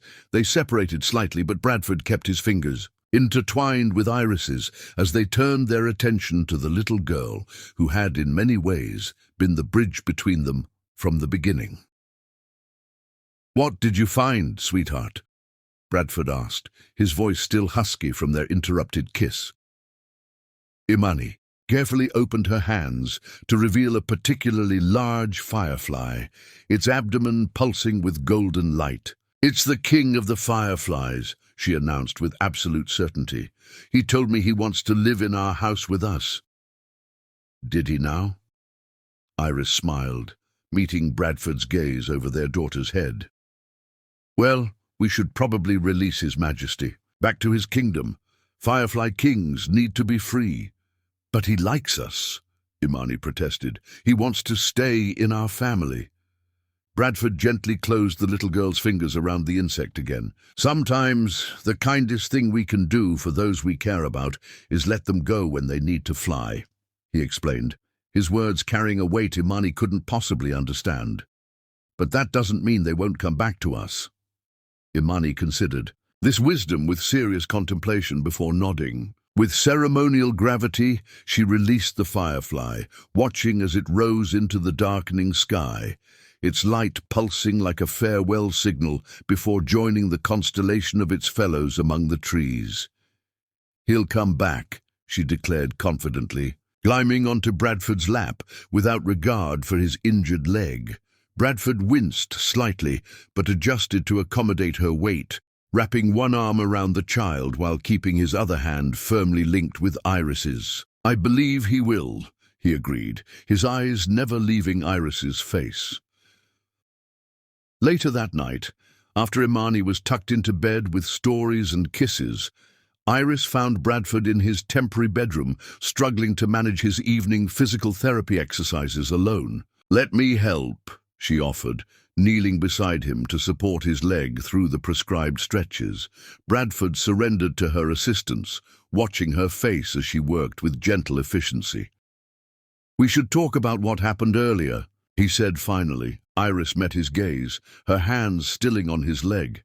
"Do you regret it?" "God, no," Bradford answered immediately, the vehemence in his voice leaving no doubt. "But I need to know you don't. You're 22, Iris. I'm 45. That's a 23-year gap. Do you think I haven't considered that? Iris asked, resuming the therapeutic movement. That I haven't thought about what others might say or think. I've had years to examine my feelings from every angle, Bradford. They haven't changed. People will talk, he warned. They'll say I took advantage of you when you were vulnerable, that I groomed you from the beginning. Anger flashed in Iris's eyes. Let them talk. We know the truth. You spent years pushing me away, encouraging my independence, putting my needs before your feelings. If anything, I pursued you. A hint of his familiar smile touched Bradford's lips. Is that what you're doing now? Pursuing me? The lightness in his tone eased the tension, and Iris smiled back. Caught me. I'm seducing you with physical therapy. Is it working? Bradford caught her hand, bringing it to his lips in a gesture so unexpectedly romantic it sent warmth flooding through her. More than you know, he murmured against her fingers. The simple kiss ignited something between them. The air in the small room suddenly charged with awareness. Bradford's eyes darkened as he drew her closer, their mouths meeting with none of the hesitation of their earlier kiss. This time, the contact was all heat and certainty, years of restrained desire finally finding expression. Iris melted against him, careful of his injured leg but unwilling to break the connection. Bradford's hands tangled in her hair, cradling her head as he deepened the kiss, a soft groan escaping him when she pressed closer. Iris, he breathed against her mouth. We should slow down. She pulled back enough to meet his gaze, her eyes reflecting desire tempered with understanding. Because of your leg? Because I want to do this right, Bradford clarified, tucking a strand of hair behind her ear with tender precision. You deserve more than a rushed encounter in a makeshift bedroom with a man who can barely stand on his own. Iris leaned into his touch, understanding filling her eyes. We have time, she assured him again. All the time we need to get this right. Bradford nodded, pressing his forehead to hers in a gesture of intimacy that somehow felt more significant than their passionate kisses. I love you, Iris Storm, he said quietly, the words emerging with the weight of long consideration. I think I have since that first morning, when I found you in my kitchen crying over cold coffee. I just didn't know what to call it then. Iris closed her eyes, absorbing the words she had longed to hear, savoring the certainty in his voice. I love you too, she whispered. I think I started falling the night you found me at that bus stop. You saw me, really saw me, when I was invisible to everyone else. They remained that way for moments that stretched like honey, foreheads touching, hands intertwined, breath mingling in the quiet room. No further words were needed. The understanding between them transcended language, built on years of shared experiences, mutual respect, and the slow, inevitable gravitation of two hearts, recognizing their counterpart, despite all circumstances that should have kept them apart. When Iris finally rose to leave him to rest, Bradford caught her hand once more. Stay, he requested simply. Just to sleep. I've spent too many nights without you already. The vulnerability in his request touched something deep in Iris's heart. Without hesitation, she settled beside him on the narrow bed, fitting herself carefully against his uninjured side. Bradford's arm encircled her, drawing her close until her head rested naturally on his chest, the steady rhythm of his heartbeat. Beneath her ear, better than any lullaby. Is this okay? She asked, mindful of his healing body. Bradford's answer was to press a kiss to the crown of her head, his arms tightening fractionally around her. More than okay, he murmured into her. Here, it's everything. As they drifted toward sleep, entwined in the quiet darkness, the revelation of their feelings seemed less a dramatic transformation than a natural evolution. The final piece clicking into place in a puzzle they had been assembling piece by careful piece since that snowy night at a Detroit bus stop 4 years earlier. Chapter 8. Metamorphosis Autumn painted Detroit in brilliant hues of red and gold, mirroring the transformation blooming within the walls of the Dario home. Bradford's recovery had progressed to the point where he could navigate stairs with minimal assistance, allowing him to reclaim his upstairs bedroom. But he rarely slept there alone anymore. In the soft pre-dawn light, Iris traced lazy patterns across Bradford's chest as they lay tangled in sheets still warm from sleep and lovemaking.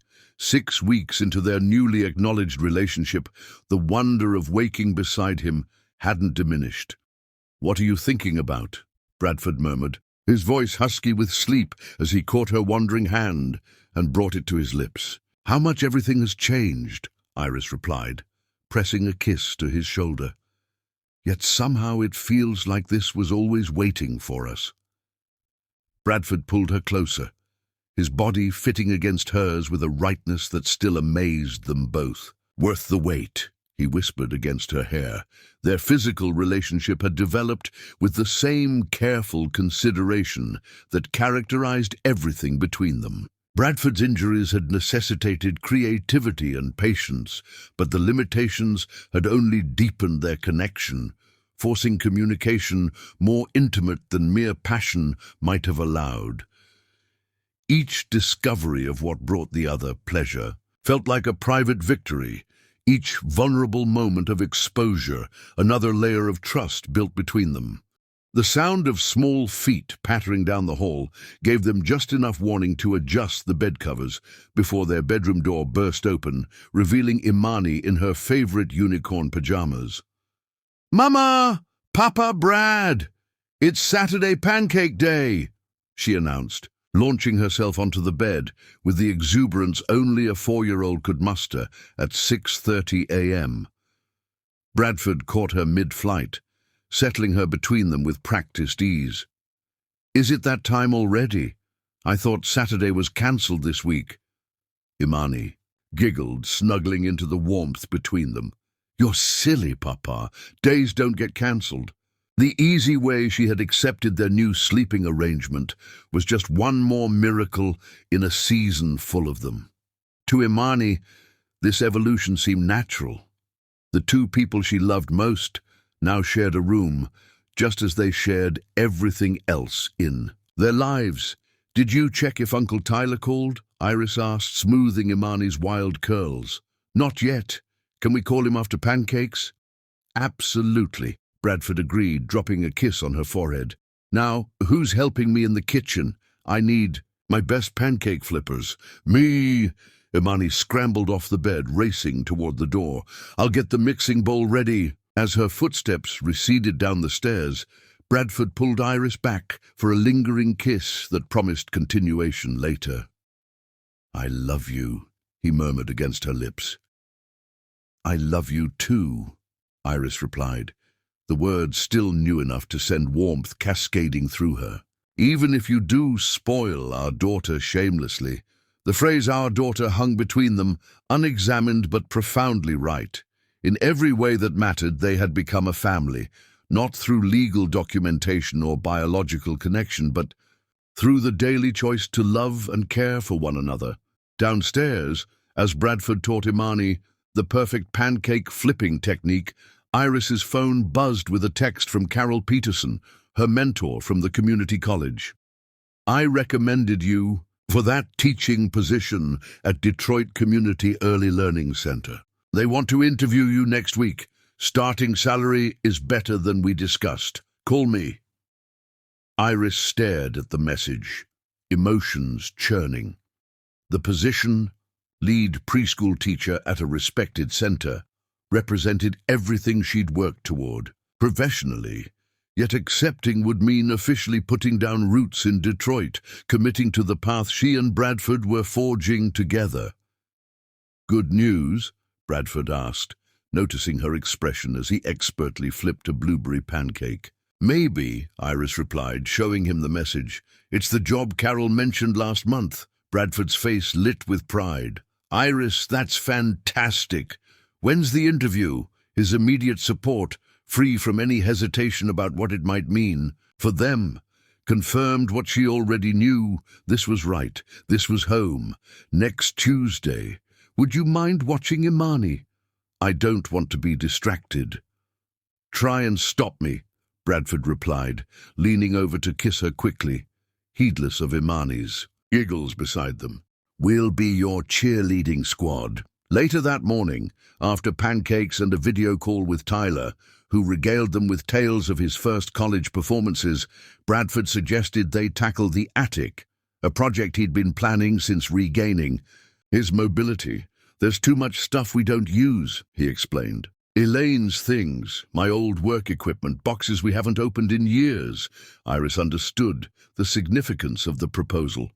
Bradford's willingness to finally sort through his late wife's possessions marked another stage in his healing, not from his physical injuries, but from the grief that had shaped him when they first met.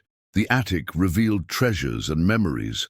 Elaine's sewing machine that Bradford suggested Iris might use, photo albums from Tyler's early childhood, Bradford's high school baseball trophies. Each item was considered carefully, some set aside to keep, others designated for donation, a few particularly meaningful pieces selected for Tyler.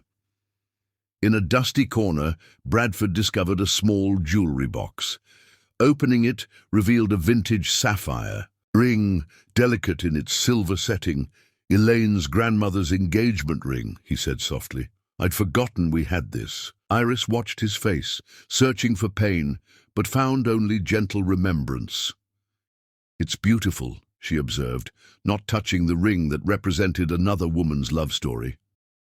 Bradford closed the box carefully.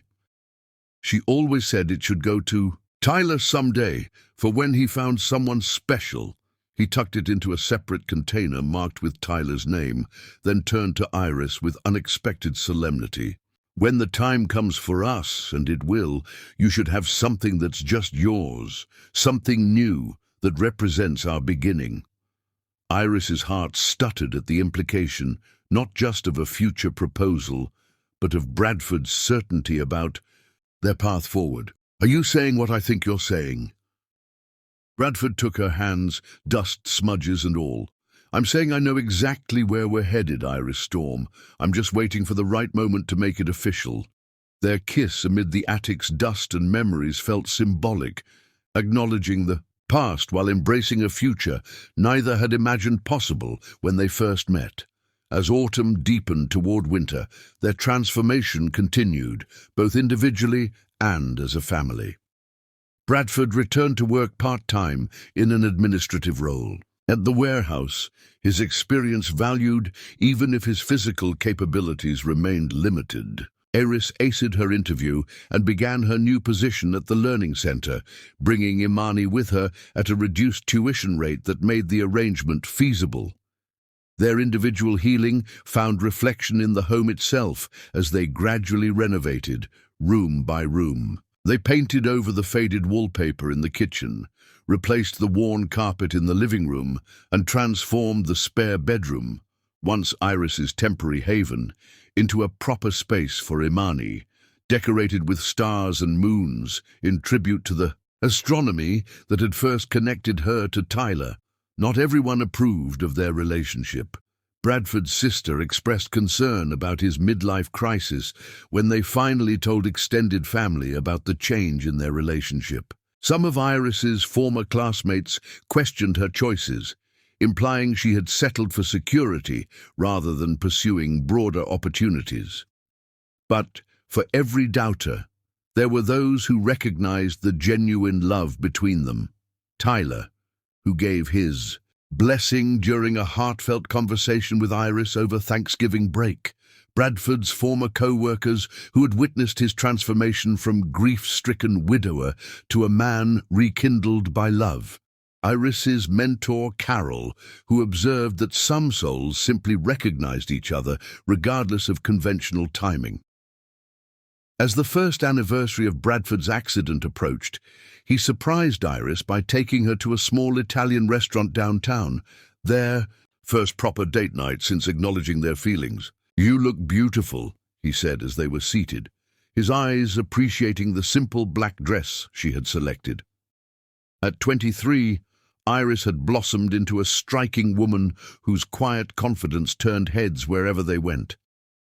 "You clean up pretty. Well, yourself," she replied, taking in Bradford's crisp button-down shirt and the new charcoal sport coat that emphasized his broad shoulders. At 46, with silver threading prominently through his dark hair, he carried himself with a quiet dignity that Iris found irresistibly attractive. Bradford reached across the table to take her hand, his thumb tracing patterns on her palm. "Do you know what today is?" Iris tilted her head. "Thursday.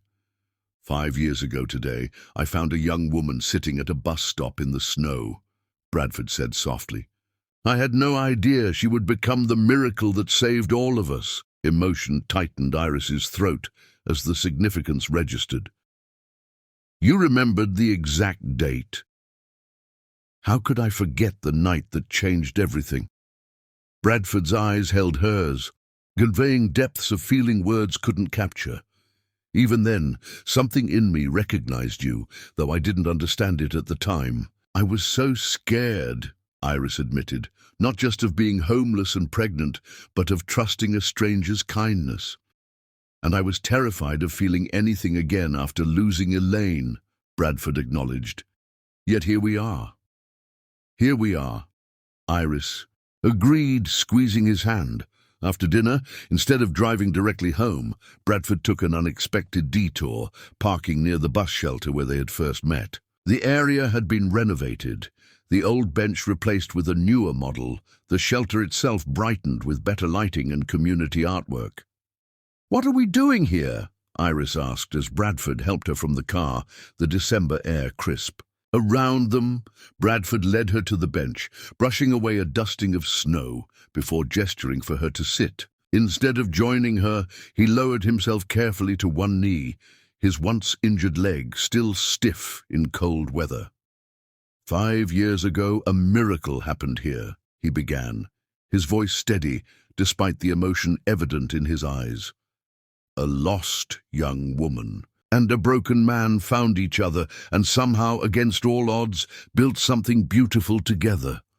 Iris's breath caught as Bradford reached into his coat pocket, producing a small velvet box.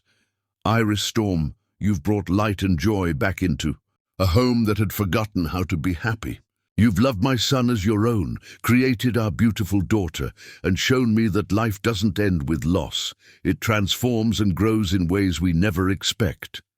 He opened the box to reveal a platinum ring with a round diamond flanked by smaller sapphires, new and uniquely hers, as he had promised. "Will you marry me, Iris? Will you make official what we've known in our hearts for years, that we belong together, now and always?" Tears blurred Iris's vision as she nodded, too overwhelmed for words at first. "Yes," she finally managed, her voice breaking with emotion. "Yes, Bradford Dario, I will marry you." As he slipped the ring onto her finger, snowflakes began to fall. Around them, gentle echoes of the night that had brought them together. Bradford rose to join her on the bench, gathering her into a kiss that held all the promise of their future. "I never expected you," he murmured against her lips. "But somehow, you were exactly what I needed." "What we all needed," Iris corrected, her arms around his neck, her body pressed close for warmth. A family built from broken pieces. Their return home was delayed by several heated kisses in the car, passion building between them, until Bradford reluctantly started the engine. "We should get back to relieve the babysitter," he said, his voice husky with desire. "And then?" Iris asked, her hand resting meaningfully on his thigh. Bradford's smile held promise. "And then I plan to thoroughly celebrate our engagement. The simple gold band Iris had admired in the jewelry box would indeed go to Tyler someday. But in that moment, as Bradford drove them home with her hand in his, the new ring on her finger caught the light like a promise fulfilled, not a replacement for what had been lost, but a symbol of what had been found against all odds.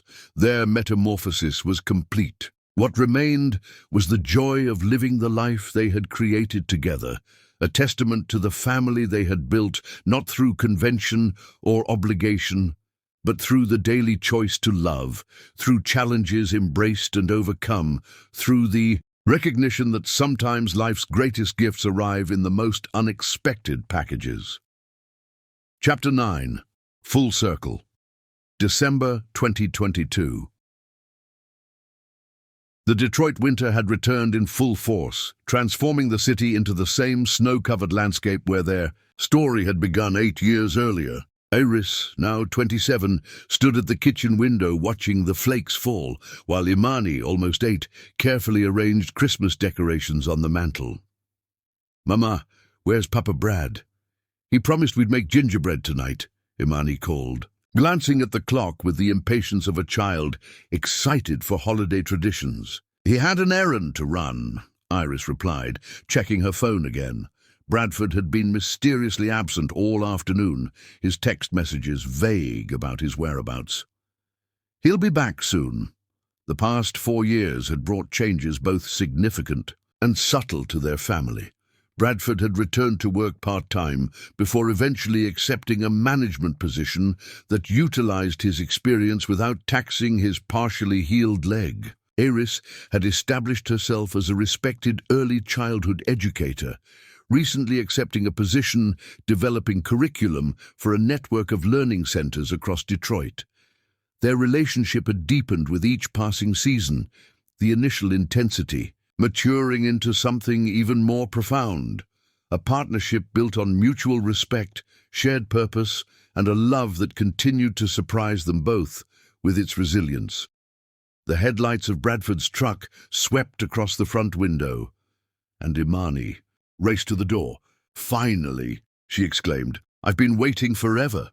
Bradford entered, bringing a gust of cold air and snowflakes with him. At 50, the silver had completely overtaken the dark in his hair, but he carried himself with a vigor that belied both his age and the lingering effects of his long-ago injury. "Sorry I'm late," he said, bending to accept Imani's enthusiastic hug before meeting Iris's questioning gaze over their daughter's head. Something in his expression, a mixture of nervousness and suppressed excitement, piqued her curiosity. "Everything okay?" she asked, accepting his cold kiss on her cheek. "Perfect," he assured her, though the energy radiating from him suggested something unusual was afoot. "But I need to steal you away for about an hour before our gingerbread extravaganza." He turned to Imani. "Think you can hold down the fort? With Mrs. Reyes next door. I already asked her to come over." Imani considered this, clearly torn between her desire for gingerbread making and the grown-up responsibility of being left with their neighbor. "Is it a Christmas surprise for me?" she asked shrewdly. Bradford laughed. "Not everything is about you, little miss. Sometimes grown-ups need time alone too." The doorbell rang, announcing Mrs. Reyes's arrival. Within minutes, Iris found herself bundled into her warmest coat and settled in Bradford's truck, thoroughly mystified by his behavior. "Are you going to tell me what this is about?" she asked as they drove through the snowy streets, the city transformed into a glittering wonderland of white frosted buildings and holiday lights. "Patience," Bradford replied, reaching across to take her hand. "Just trust me." The route he chose began to seem familiar, and Iris felt a strange premonition as they turned onto Lakewood Street. When Bradford pulled up near the bus shelter where they had first met, her heartbeat quickened with understanding. "Brad," she began, emotion already tightening her throat. "Just wait," he said softly, coming around to help her from the truck. The old bus stop had changed considerably over the years. What had once been a simple shelter with a bench was now part of a small community pocket park, the result of a neighborhood beautification project. Solar-powered lights illuminated the space, and someone had wrapped the young trees in twinkling holiday lights. But what caught Iris's attention was the bench, still in the same location, though now a newer model. On it sat a simple wrapped package, tied with a red ribbon.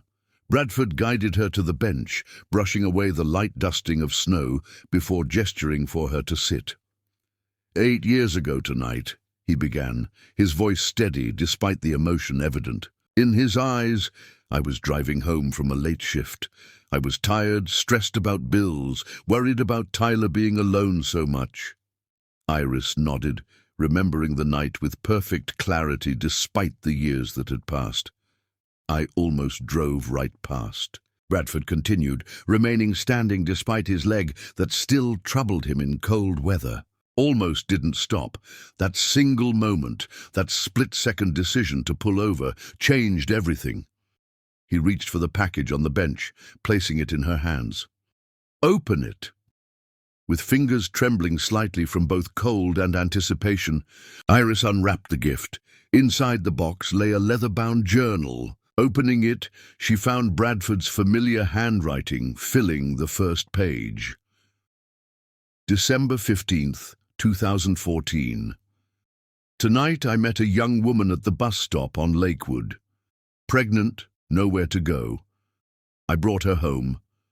Tyler was suspicious but polite.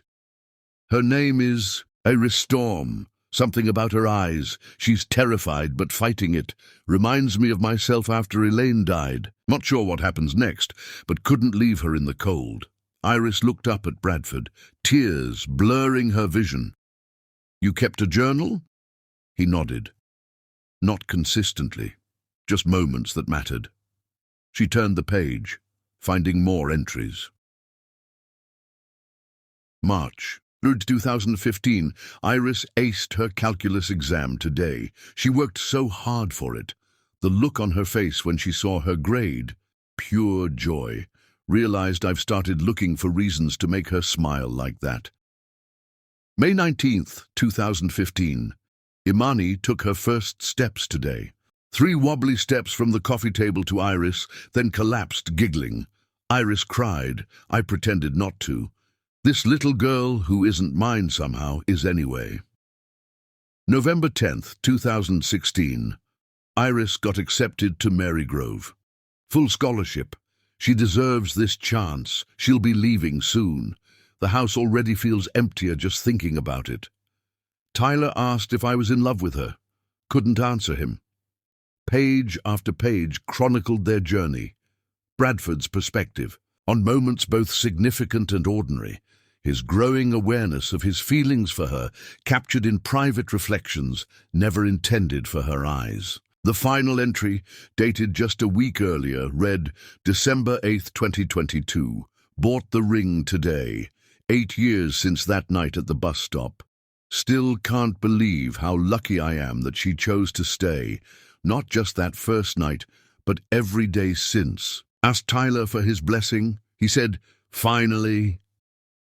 Smart kid.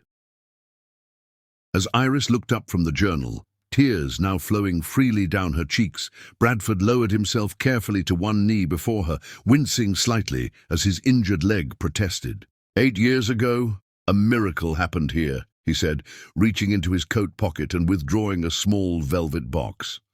A lost young woman and a broken man found each other, and somehow, against all odds, built something beautiful together.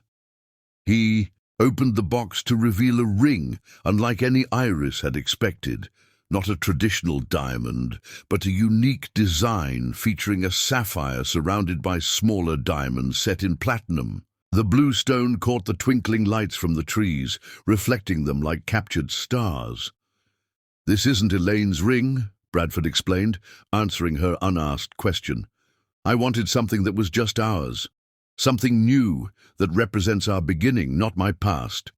He took her hand, his eyes never leaving hers. Iris Storm, you've brought light back into a home that had forgotten how to be happy. You've loved my son as your own, created our beautiful daughter, and shown me that life doesn't end with loss. It transforms into something new and unexpected. Will you marry me? Will you make official what we've known in our hearts for years, that we belong together? Yes, she whispered through her tears, then louder. Yes, Bradford Dario, I will marry you. As he slipped the ring onto her finger, snowflakes began to fall more heavily around them, a perfect echo of the night that had brought them together. Bradford rose to join her on the bench, gathering her into his arms for a kiss that held all. The warmth of their shared history and all the promise of their future. "I never expected you," he murmured against her lips when they finally parted. "You were the detour I never meant to take." "And you," Iris replied, her hand against his cheek, "were the shelter I never knew I was looking for." They remained at the bus stop for a while longer, snow gathering on their shoulders as Bradford showed her specific entries in the journal.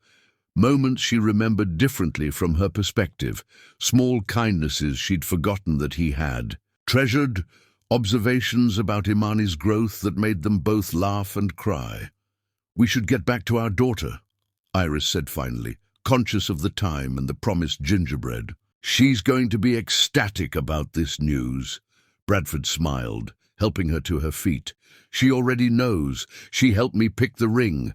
That child can't keep a secret to save her life. I'm shocked she didn't blurt it out weeks ago." As they drove home through the snowy streets, Iris's new ring caught the passing streetlights, sending prisms of color dancing across the truck's interior. They had come full circle, from that desperate night at a bus stop to this moment of deliberate, chosen commitment.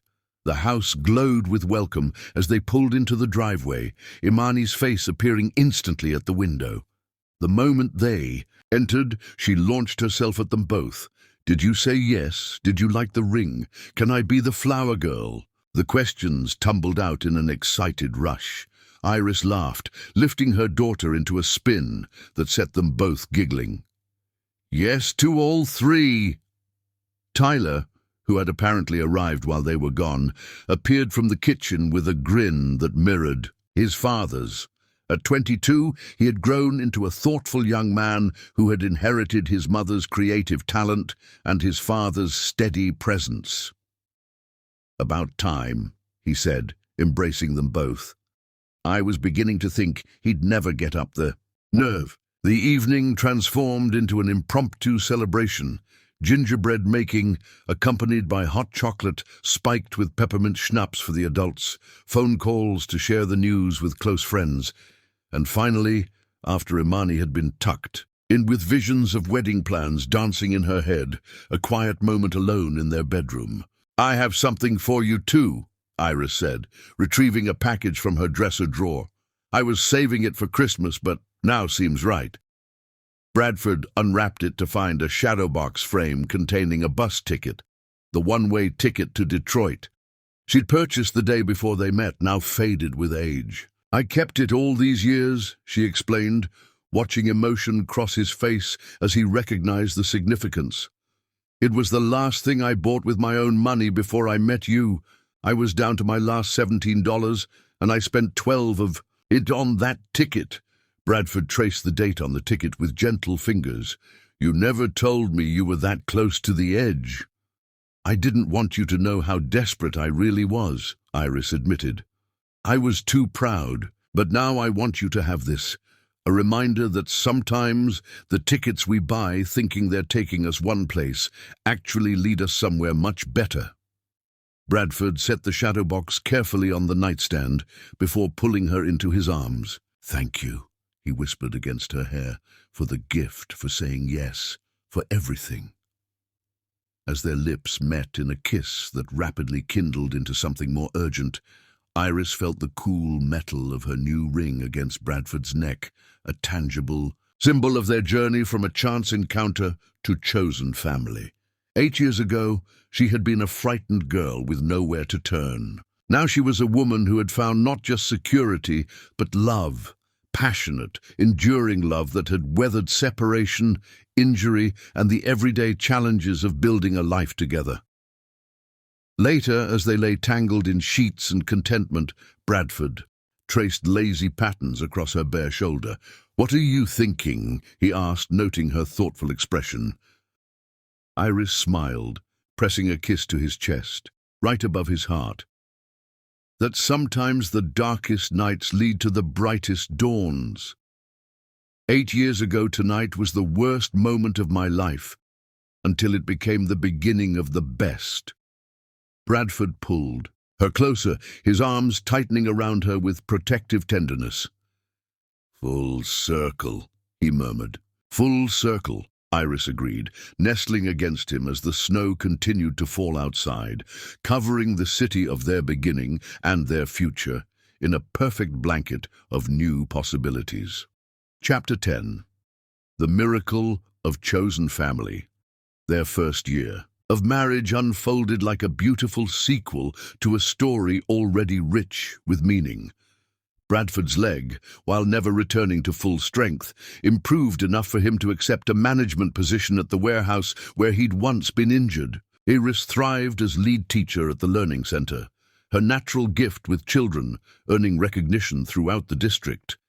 Imani, now 8 and starting 2nd grade, blossomed under the stability of their official family unit.